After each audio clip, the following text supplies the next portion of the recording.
and that's why we needed to create a space where we could talk as without filters, without any but not and spread it, like not to keep it just for us, but to make people understand that we are not trying to offend nobody. We are trying to say the thing as they are, and maybe you cannot, maybe you are not agree with what we are saying, but it's our, maybe sometimes it's just our opinions, it's just a discussion.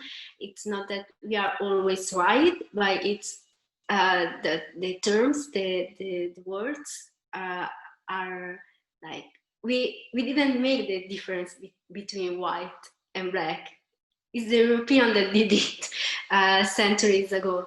And this is the consequences. It's just the consequences. And we are talking about the consequences.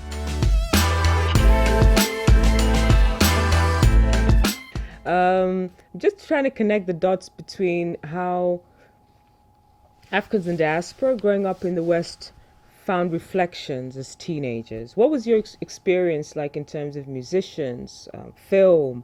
What were your reference points? Who did you look to when you were a teenager in Italy? In my, like, when I was teenager, my reference were, I think, 90% Afro-Americans. Yeah, because as I told you before, my sister were always listening to hip hop, R&B music, more R&B than rap. Then when I was teenager, I was really on rappers, so Tupac, Nas, Biggie, all of them, and yeah. Then when I met some of my friends in my school, I started to share music, like our music, and I discovered rap music in French rap. French rap, yes. Francophone And or French? Francophone or French? Francophone, Francophone. yeah, Francophone. And yeah, that's it. Now I think I have all the same music I heard in my teenager. I still listening. Right, I right. didn't change. Yeah, and so yeah, I feel kind of old. But yeah, at that time, because in Italy there were rap music. Sometimes I appreciate it, but it was very white. Well, it was So Afro Italians rapping. no, white Oh, Italians, oh. and even if some of their likes I supported, because they were talking about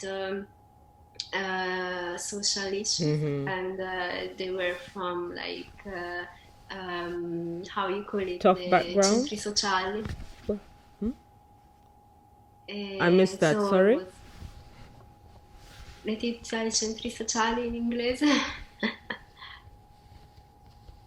Okay, okay, yeah, yeah. Yeah, they were from this squad, so they were really in these the social issues. So I was supporting this kind of music, but I was not totally in, like I needed something else. And at that So time, yeah, there were no hip hop artists who were black and Italian when you were growing up. they were, but not in the mainstream. Okay, And yeah, very few. right. And so yeah, it wasn't. Now there are few more, but always like independent musicians. Right. The only one that signed with a major is Tololupe Tommy Kuti. He's the only one black rapper. We're gonna And interview him, yeah. yeah, and Can I ask And you? also Oh, go on, the go thing on. is, and also the thing is that a lot of now in the last 10 years, rap is like a fashion thing, like uh, rich white people are doing this music, and they don't, I think I don't know if they know, and they like don't they don't care, or if don't know at all that who bring up this music, like who the story of hip hop, Yeah. and they, I think they just don't care, like and they are like saying we are rich, we come si dice, non lo so neanche in italiano, aspetta, siamo arrivati, cioè ci siamo realizzati.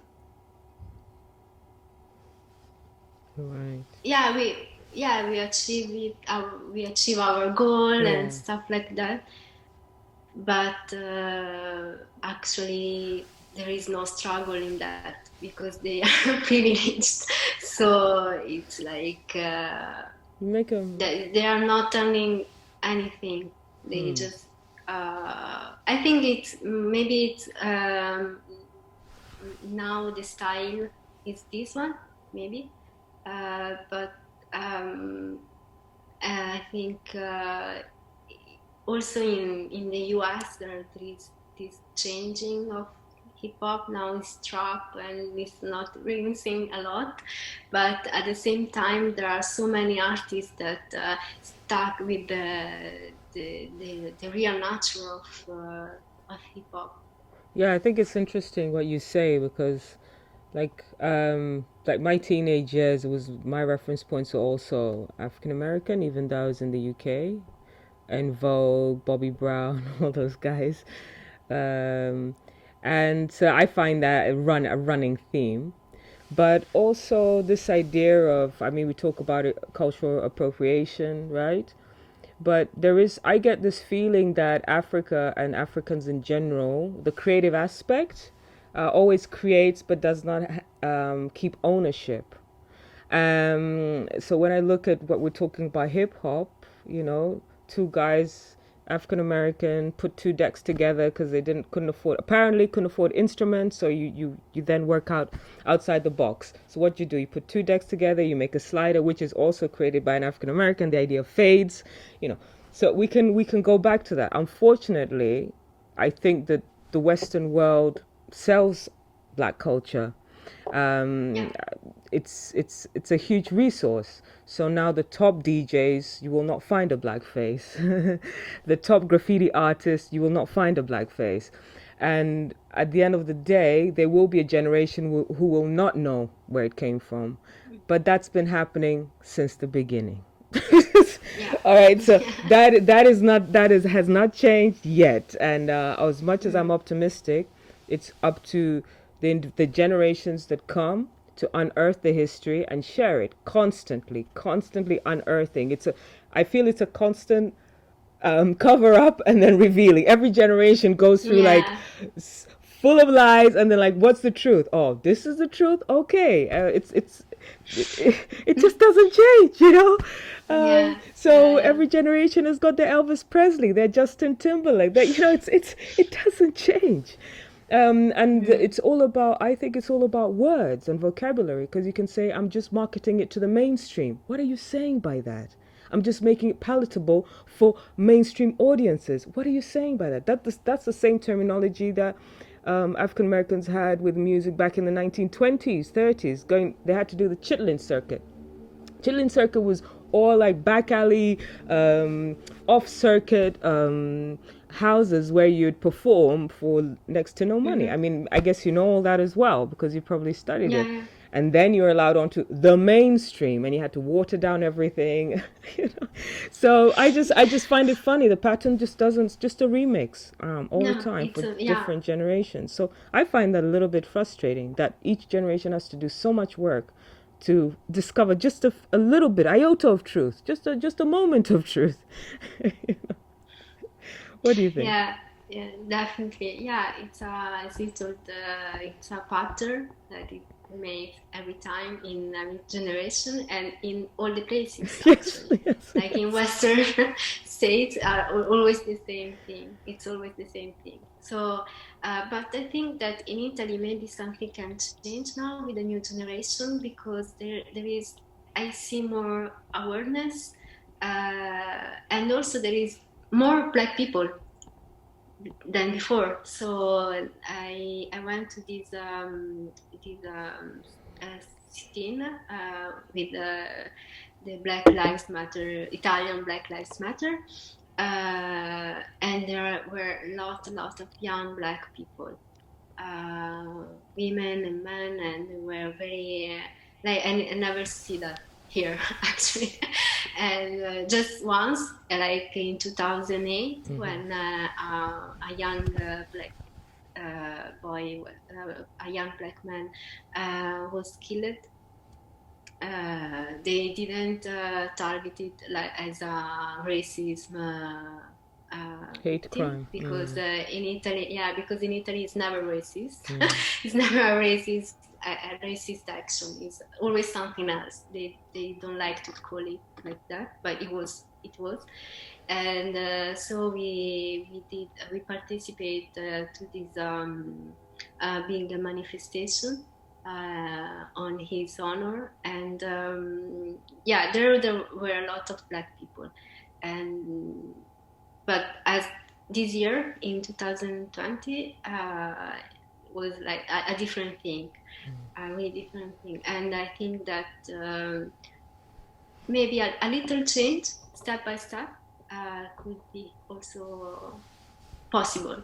Yeah, and also because a lot of activists, Black activists, is taking like their spaces. They are doing a lot of uh, like a lot of discussion in different platforms, like online, offline.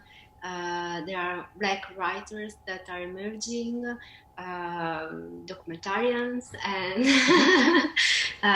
musicians as well, influencers in general, and they are taking their space.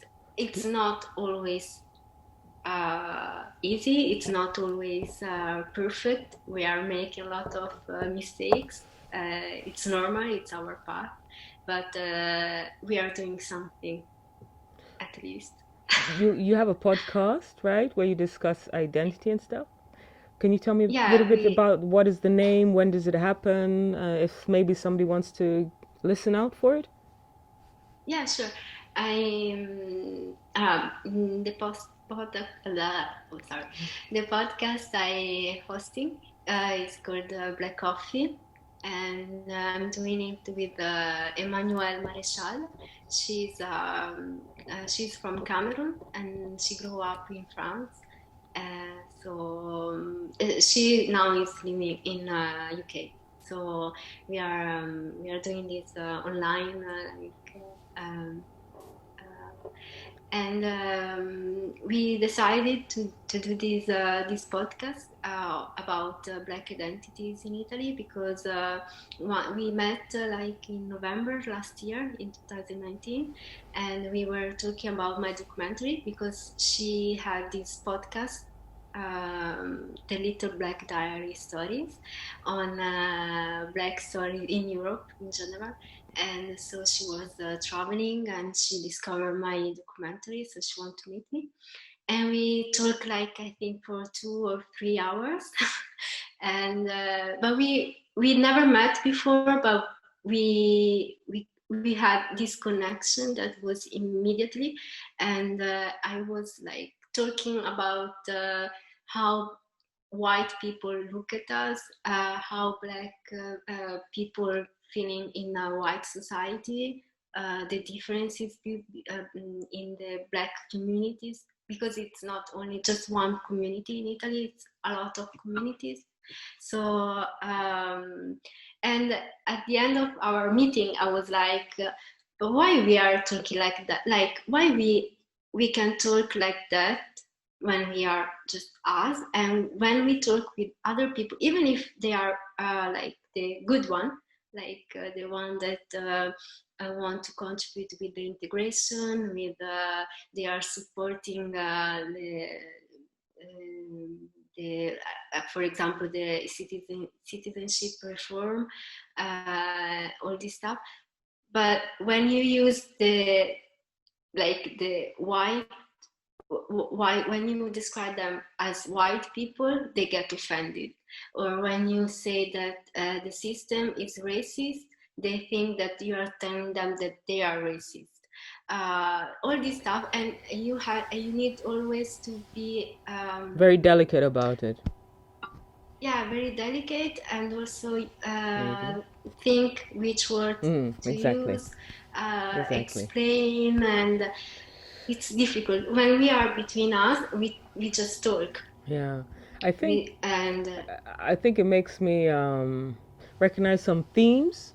When it comes to racism, I personally feel, from my research and understanding, it's just about power and control.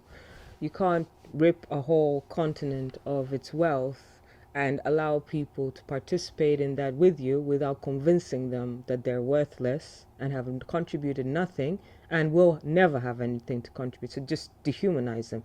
So for a long time, I was very puzzled by racism, especially as a child, because I thought, are you an idiot? Like, are you an idiot? Like, I just thought racists were just psychologically disordered people. Like, that's how I put it down. Then as an adult, I was very frustrated as an early adult. But now I just see it as politics. And I happen to have been born in this skin. I'm very happy. I wouldn't change it for the world, but it comes with it comes with a long story, and comes with repercussions. So I do see it very, very simply now, that it's about power and control. And if black and white people keep kind of looking at it in kind of a monolithic discussion with no coming together at some point, because I think we need to find ourselves as well, then we're just falling into that game of divide and conquer. Those are my thoughts around racism yeah, ultimately. yeah, yeah, of course, and I totally agree. And that's why we needed to create a space where we could talk as without filters, without any and but not and spread it, like not to keep it just for us, but to make people understand that we are not trying to offend nobody. We are trying to say the thing as they are. And maybe you cannot, maybe you are not agree with what we are saying, but we are, it's our, maybe sometimes it's just our opinions, it's just a discussion. It's not that we are always right, but it's the terms, the words are like, we didn't make the difference between white and black. It's the European that did it centuries ago. And this is the consequences. It's just the consequences. And we are talking about the consequences. Please like and subscribe. Shout at Hues Films.